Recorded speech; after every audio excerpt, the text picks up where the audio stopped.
Exercice numéro 7, intersection d'une droite et d'un plan. Ici, on applique la méthode du plan auxiliaire. C'est assez difficile à expliquer, donc je vous propose de faire l'exercice et puis je recommencerai avec des explications. On cherche l'intersection de la droite EF avec le plan ABC. Pour cela, je vais commencer par chercher l'intersection du plan auxiliaire DEF avec le plan ABC. L'intersection de deux plans est une droite. Donc je vais... la droite DF coupe la droite BC en un point. Le point, on a l'impression que c'est le point G.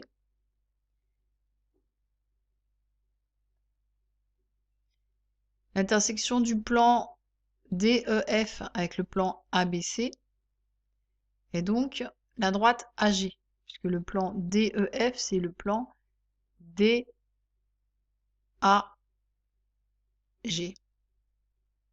Puis, je vais créer l'intersection de la droite AG avec la droite EF, qui me donne le point H. Donc l'intersection, c'est le point H.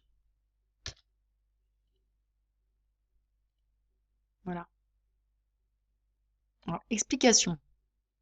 On cherche l'intersection de la droite EF et du plan. On sait que c'est un point.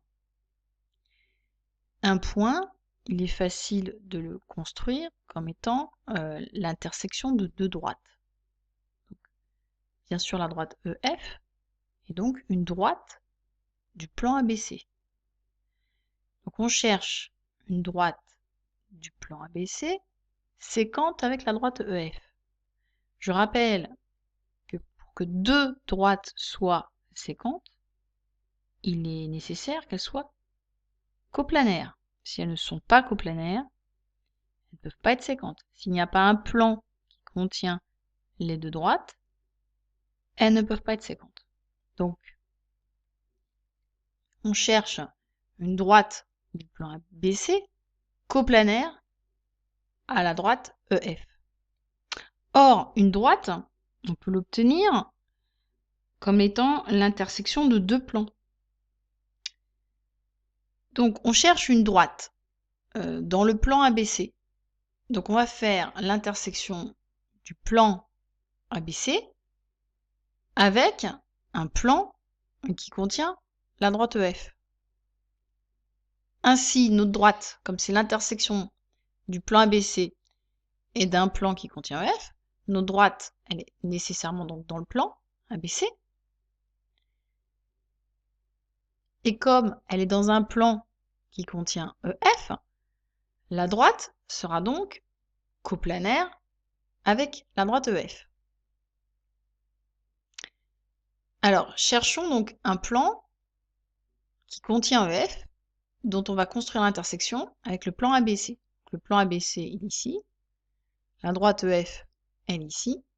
Eh bien, je trouve que c'est facile de construire l'intersection du plan DEF avec le plan ABC.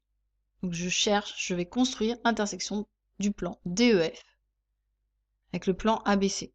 Alors déjà, le plan DEF, c'est aussi le plan DAF. Parce que la droite DE, c'est la droite DA. Donc déjà, A fait partie de la droite d'intersection, puisque A appartient au plan ABC et A appartient au plan DEF. Il faut maintenant trouver un deuxième point. Eh bien, dans le plan DBC, la droite DF et la droite BC sont toutes les deux dans ce plan. Elles sont coplanaires. Elles sont séquentes. Donc je trace la droite DF qui coupe la droite BC en un point G. Et voici mon deuxième point d'intersection du plan DEF avec le plan ABC. Donc on a deux points d'intersection. On a le point A et le point G. Donc le plan DEF coupe le plan ABC suivant la droite AG. Alors, cette droite AG,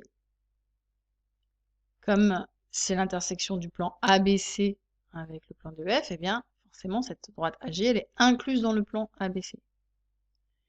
Et puis cette droite AG, elle fait aussi partie du plan DEF. Donc elle est coplanaire, la droite AG, elle est coplanaire avec la droite EF, puisqu'elle fait partie, EF et AG font toutes les deux partie du plan DEF. Puisque EF et AG sont coplanaires, je peux étudier leur intersection. Elles ne sont pas parallèles, ici elles sont séquentes. Donc je trace la droite EF, je trace la droite AG, et voici H, le point d'intersection de EF et de AG. Eh bien H est le point recherché. H, comme c'est l'intersection de EF et de AG, bah H appartient bien sûr à la droite EF, c'est ce qu'on voulait.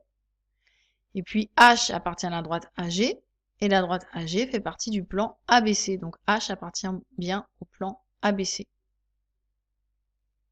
Voilà.